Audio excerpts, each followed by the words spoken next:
박진영 민주연구원 부원장님 그리고 김용남 개혁신당 정책위 의장님 두 분 나오셨습니다. 어서 오십시오. 네, 안녕하세요. 네, 예, 제가 오늘 방송을 계속 길게 하니까 막 이거 어디 갔어요? 이름표 안 달고 오셨네 오늘. 아, 예. 민주연구원 부원장을 그만할까 생각 중입니다. 예? 아 그래서 안 달고 오셨어요? 뭐 그런 부분도 있어요. 왜 그만해요? 그냥 뭐 네? 제가 이유가 있을 거 당에 아닙니까? 별 쓸모가 없는 사람인 것 같아서. 당에 별 쓸모가 아니 없어? 일단 왜 외모에서 그러세요? 파란색이 다 빠지셨네. 그러니까 좀 색이 좀 바랬네요. 넥타이도 없고 네, 네. 뭐 목도리도 없고 이게 이런 민주연구원 게 부원장 사퇴하시려고요? 아니 뭐 그런 게 뭐 사퇴 뉴스네. 절차가 있는지는 잘 이게 모르겠는데. 뉴스죠. 뭐 사퇴하면 뉴스는 무슨 뉴스예요? 뭐 중요한 사람도 아닌데 뭐. 아니 이렇게 방송에 나와서 말씀하시는 분들 그러니까요. 저희가 중요하니까 모십니다. 아유, 안 그렇지 중요하면 안 모셔. 방송에서 모시는 분들은 중요한 분들이에요. 취재 편의점 또 단독이 나오겠는데요. 나오네. 아니 뭐 아니요. 예. 아니 뭐 절차를 몰라서 아직 뭐 그냥 속의 생각일 뿐이에요. 왜 이렇게 화가 많이 나셨습니까? 아니 화난 게 아니고 힘이 빠졌지. 예. 표현하자면. 예. 네. 그러니까 왜 힘이 빠지셨어요? 뭐 여러 가지 잘 안 되니까요. 왜? 우리 박진영 부원장님께 여러분 응원의 메시지를 보내주시기 바랍니다. 자, 이것 좀 여쭤보겠습니다. 총선, 벌써 D-26일입니다. 말 한마디에 판세가 바뀐다. 이해찬 민주당 상임 공동선대위원장의 그 말인데요.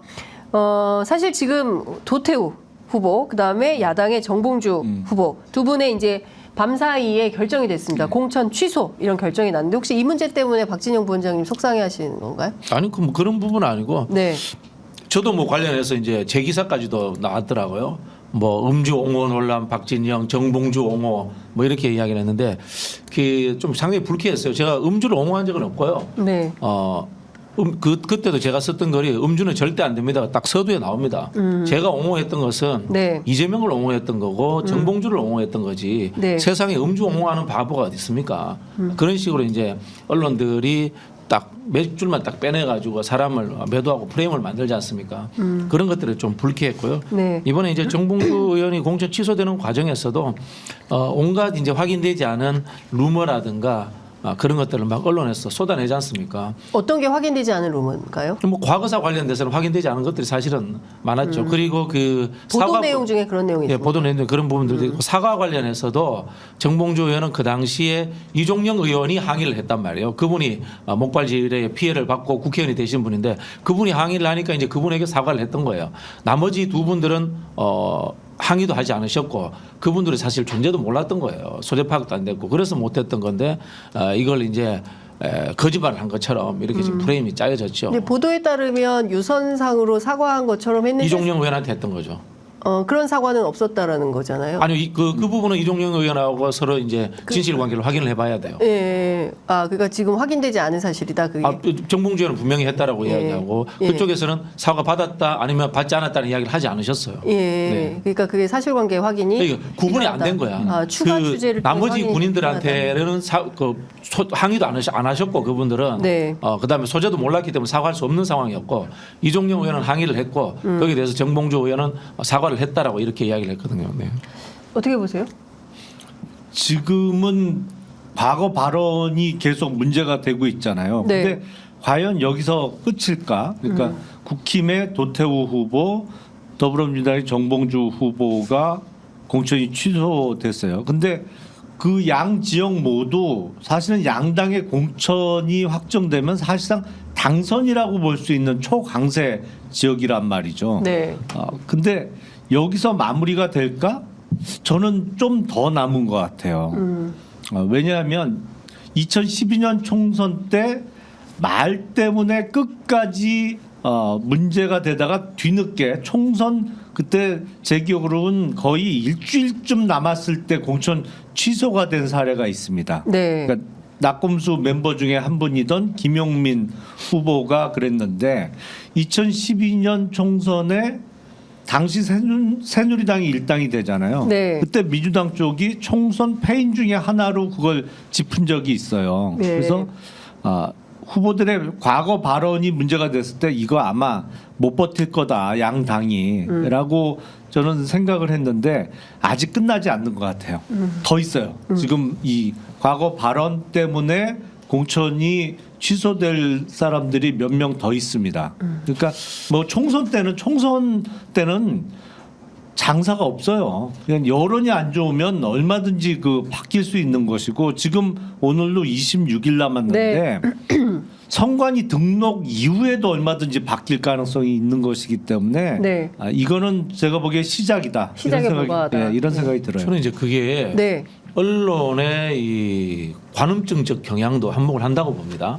사실 여기에 대해서는 우리가 나름 이 기준을 좀 가져야 된다고 봅니다. 사적인 영역에서 이루어진 일, 그리고 정치 공적 영역이 아닌 직업을 수행하다가 생긴 일들, 그리고 또 아주 오래전의 일들, 청년 시절의 일들, 이런 것들에 대해서는 해프닝으로 다룰 줄 알아야 되고요. 반면에 공적인 영역에 대한 발언들, 역사에 대한 인식들, 5.18 문제라든가 뭐 4.3 제주 사건이라든가 그런 문제들, 그런 부분들은 20년이 아니라 30년이 지나더라도 기억하고 공적 활동을 할 수 없는 기준으로 삼아야 된다라고 그렇게 생각이 들거든요. 네. 그런 기준 없이 이제 가십거리와 해프닝성으로 누군가를 매도하기 위해서 언론의 양으로 도배질해서 만드는 이런 거는 저는 정치 발전에도 도움이 되지 않고요. 정치가 세속의 일이지 신부님을 뽑고 목사님을 뽑는 윤리와 도덕의 영역이 아니지 않습니까? 그렇게 해버리면 대한민국에 저는 추적해서 보면요. 대한민국에 한 번 정도 설화에 안 올라간 정치는 없을 거라고 봅니다. 이게 극단적으로 되면 어떻게 되는지 아세요? 조지 오웰의 1984대입니다. 우리는 일상적으로 도덕적인 말만 해야 되고 한마디에 쌍시어자 발언도 못 쓰는 그런 통제 속에서 살아야 된다는 이야기가 나오는 겁니다. 그게 과연 제대로 된 일상의 삶인가요?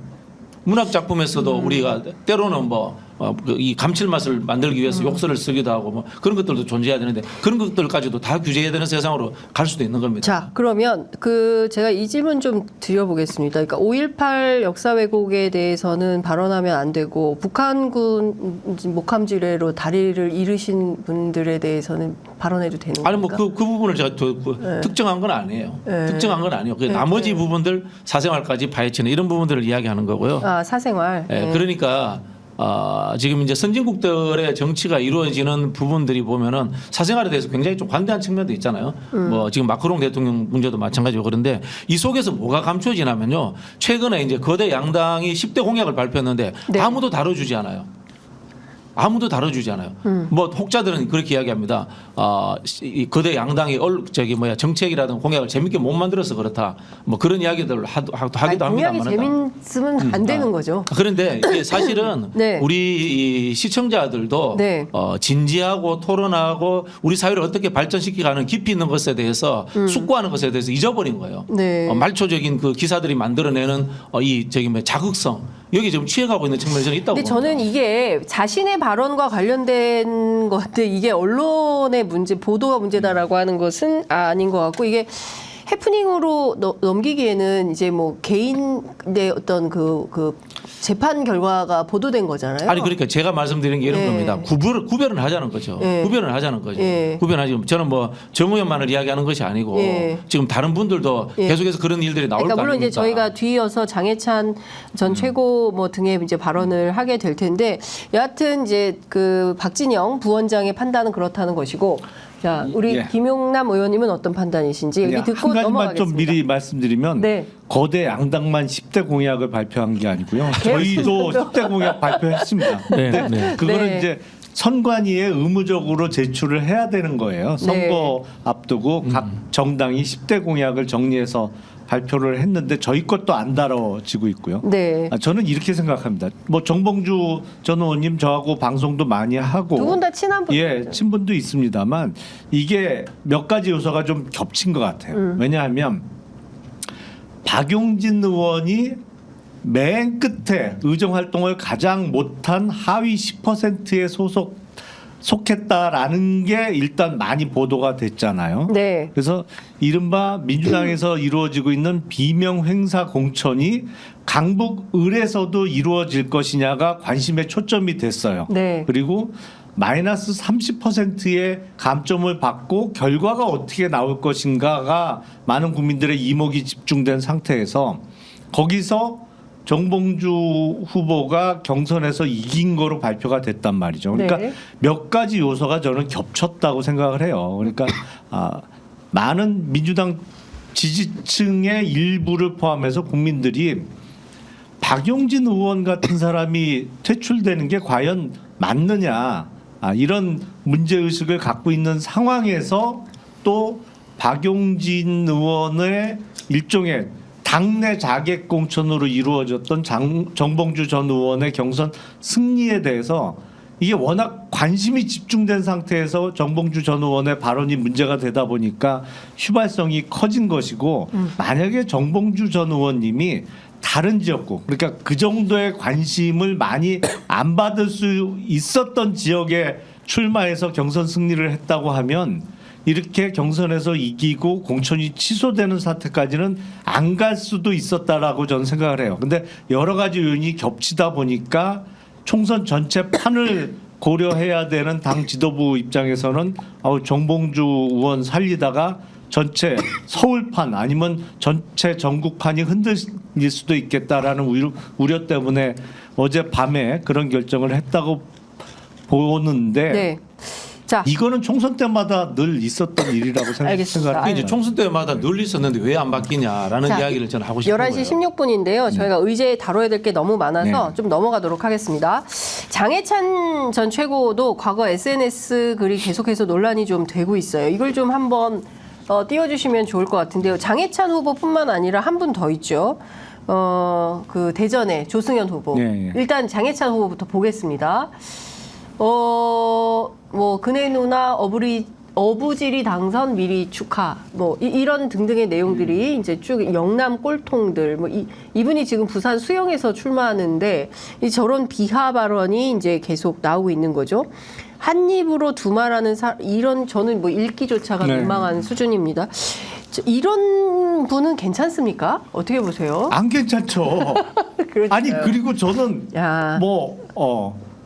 제가 한 몇 달 전까지 소속돼 있던 정당에서 예. 청년 최고위원도 지낸 사람입니다만 장해찬 후보가 네. 그냥 조금 솔직하게 말씀을 드리면 네. 장해찬 후보 같은 사람이 국회의원 배지 달고 22대 국회에서 활동하는 모습을 저 개인적으로는 보고 싶지 않아요. 절대로 바람직스럽지 않습니다. 그리고 모든 게 명확하지 않아요. 이게 뭐 학력도 어떻게 되는지 잘 모르겠고 그 동안에 뭐 정치권에 뭐 입문을 했다라고 표현하기도 좀 뭐합니다만 어쨌든 대중 앞에 서기 전까지 도대체 뭘 하고 지냈는지 잘 모르겠어요. 네.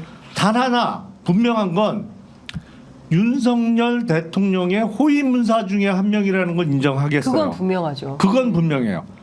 그거 이외에 도대체 국회의원 배지를 왜 달아야 되는지 이유를 찾기가 어려워요. 솔직히 말씀드리면.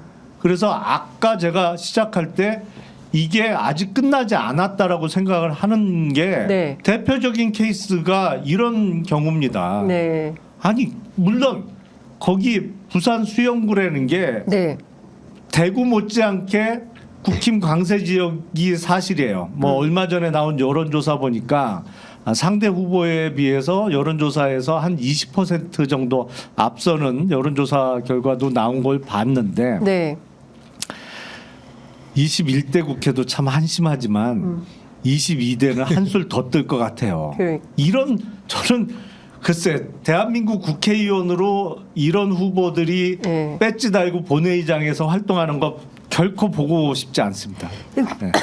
전체 5천만 국민을 대신해서 300명이 국회로 들어가는 거거든요. 네. 근데 그 중에 이제 한 분이 되는 건데 저런 전혀 좀 품격에 맞지 않는 정도의 이제 언어를 쓰고 있는 분이 과연 부산을 대표해서 부산 수영구를 대표해서 국회에 진출하는 것이 과연 옳으냐, 공당에서 저런 분을 공천을 주는 게 과연 옳으냐에 대한 그러니까요. 비판을 하셨습니다.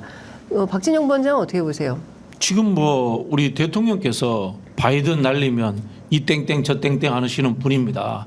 그런 치하에서 살고 있는데 뭐 장해찬 후보나 뭐 대통령이나 뭐 별 차이 있겠습니까, 그죠? 뭐 그런 시대에 살고 있는 겁니다. 장해찬 후보의 그 지난 과거의 연산을 분명히 잘못한 겁니다. 네. 그리고 또 앞서 말씀드리면 정봉주 의원도 분명히 연산을 잘못한 겁니다. 그것을 이제 사과했느냐라는 것은 또 차이가 존재하는 거고요. 그리고 또 하나 존재하는 것이 우리 김용남 의장님이 말씀하신 내용인데요. 정치인이라는 사람에 대해서 종합적으로 판단해 봤을 때 말의 실수라는 잘잘못이라는 부분과 그 사람의 자질과 그다음에 국민들 속에서 어떤 이 사랑을 받아가면서 또 사회적 역할을 했는가라는 것은 종합적으로 또 판단돼야 되는 것이고요. 또 하나 고려돼야 되는 것은 장해찬 의원 후보 같은 경우에 선출된 사람입니다. 현재 경선을 거쳤습니다. 경선을 거친 사람과 그다음에 도태우 씨처럼 경선을 거치지 않고 꼽힌 사람과 그런 것에 대해서도 종합적으로 판단을 해줘야 된다는 겁니다. 왜냐하면요, 당내 경선이라고 하는 것도 아주 의미 있는 대의민주주의의 절차이기 때문에 네. 그것에 대해서 존중이 분명히 존재해야 된다는 겁니다. 왜 이걸 역으로 한산해 보면 어떻게 되냐면요, 윤석열 대통령이 바이든 날리면 땡땡 이 땡땡 저 땡땡 그 좋지 않은 말이 비속어 아닙니까, 그죠? 네. 근데도 우리가 못 끌어내리는 이유, 지금 정당의 공천처럼 취소하지 못하는 이유는 대의민주주의라는 절차로서 국민들이 뽑았기 때문이라는 것이 존재하기 때문입니다. 존중받아야 된다는 건가요? 경선 대의민주주의 절차라는 것은 존중받아야 된다는 겁니다. 그런 부분들까지 저는 종합적으로 고려해서 정치인이라는 인간에 대해서 판단을 해야 된다는 말씀을 드리고자 하는 겁니다.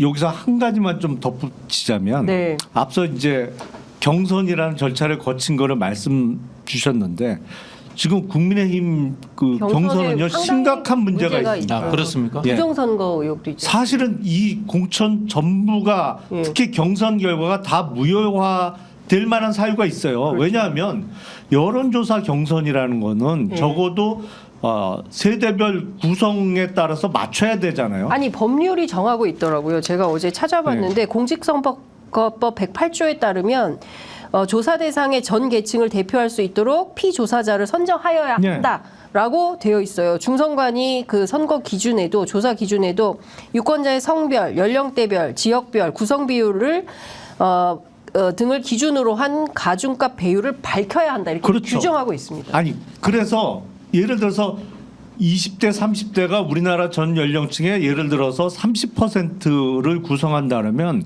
여론조사 그게 500샘플이든 1000샘플이든 네. 20대 30대 합쳐서 30%는 맞춰야 반영이 돼야 되는 거죠. 거예요. 그렇습니다. 아니면 그 케이스를 다 못 채우더라도 가중치를 줘서 그걸 맞춰야 되는 겁니다. 근데 국힘 지금 하태경 의원이 로 데이터, 원 데이터를 달라고 하는데 못 주고 있잖아요. 네.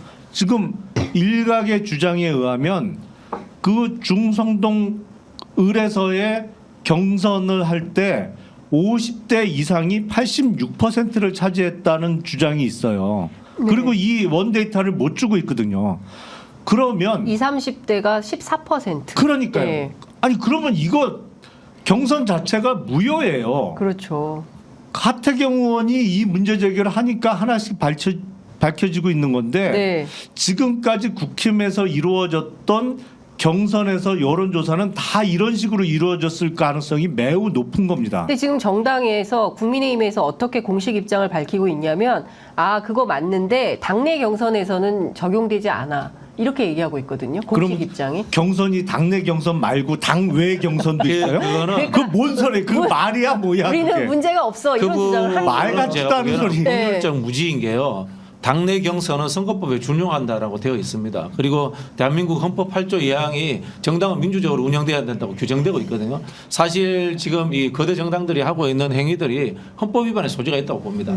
그래서 저는 혹시나 우리 김용남 의원님이 다시 국회에 들어가신다면은 네. 이거 관련해서 당내 민주적 절차에 관련해서 법을 만들 필요가 있어요. 그렇지 않으면 대한민국 안 지킨다고 봐요. 전에 그 김무성 전 의원이 이야기했듯이 오픈 프라이머리를 하든가 네. 네. 아니면 저 같은 사람이 소신으로 주장하는 당내 당원 경선을 수기형 형태로 해서 토론 몇 회, 그다음에 토론을 본 사람만 투표하고 뭐 하는 그런 형태로 하든가 어떤 법을 만들지 않으면요 이 공천 과정에서 생기는 이러한 잡음들 그다음에 비민주적인 요소들 이거는 계속해서 일어나고요. 저도 뭐 정치권 몸담은 지 20몇 년이 넘었습니다만은 지금 20년 전보다도 못해요. 아니 정치 정말 행위가. 저도 100% 동의해요. 이거는 지금 22대 총선을 앞두고 벌어지고 있는 상황은요. 네.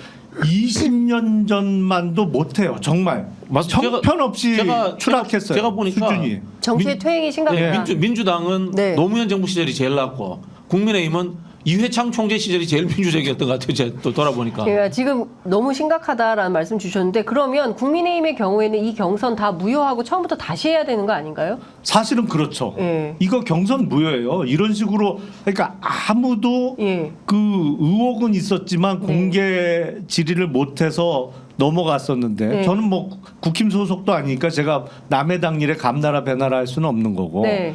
뭐 두려워서 아니면 분위기상 이의 제기를 못했는데 네.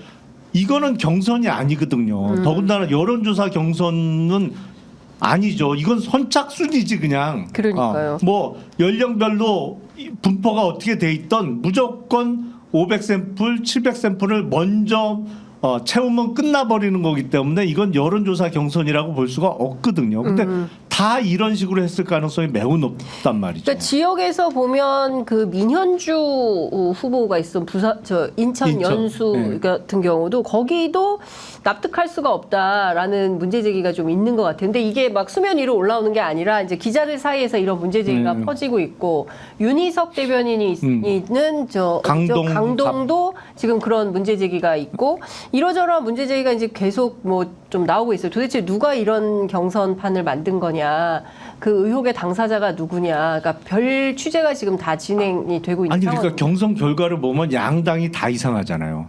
어떻게 저렇게 경선에서 친명이 일괄적으로 이겨요. 그리고 국힘은 경선을 붙이긴 붙였는데 어떻게 저렇게 친윤이 다 이겨.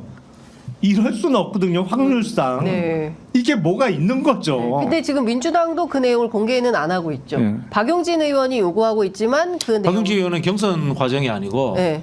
일차 경선. 성적표 공개를 성적표 공개를 왜 자기가 요구했는데 하위 10%냐? 그거는 제가 좀 변명을 드리자면은 예. 김은경 혁신위에서 공개하자고 제안했습니다. 아, 근데 민주당 의원들이 반대했다. 의원들이 다 반대했어요. 예. 자, 서울 선관위에서 지금 뭐 속보가 나왔는데요. 서울 선관위에서 부정 응답 유도 의혹을 받고 있는 국민의힘 이해훈 후보 측 6명을 고발을 했네요. 관련된 조사가 진행되면 법률가시니까 이런 선거법 위반 사건이 확인되면 어떻게 되는 겁니까? 일단 그 피고발인 중에 이해훈 후보 본인은 없는 거로 알고 있어요. 네. 물론 그 단톡방에서 그런 걸 유도한 사람들이 고발이 됐을 텐데 네. 문제는 그러면 이해훈 의원이 전혀 몰랐느냐 아니면 관여를 안 했느냐 법률적인 문제는 그거에 따라서 처분이 갈리겠습니다만 네. 이건 법률의 문제를 떠나서 정치적인 의미에서 그러면 지지층 아니면 가까운 사람들이 그렇게 선거법 위반하는 답변을 유도해서 결국에 경선은 이겼지만 네. 그 경선 방식도 여론조사에서 지켜져야 될 부분이 완전히 무시됐고 그마저도 허위 답변을 유도해서 이긴 경선 결과를 그러면 그대로 유지하고 공천 확정을 그대로 가지고 갈 것이냐. 네. 그래갖고 선거 못 이겨요. 그러니까요. 네.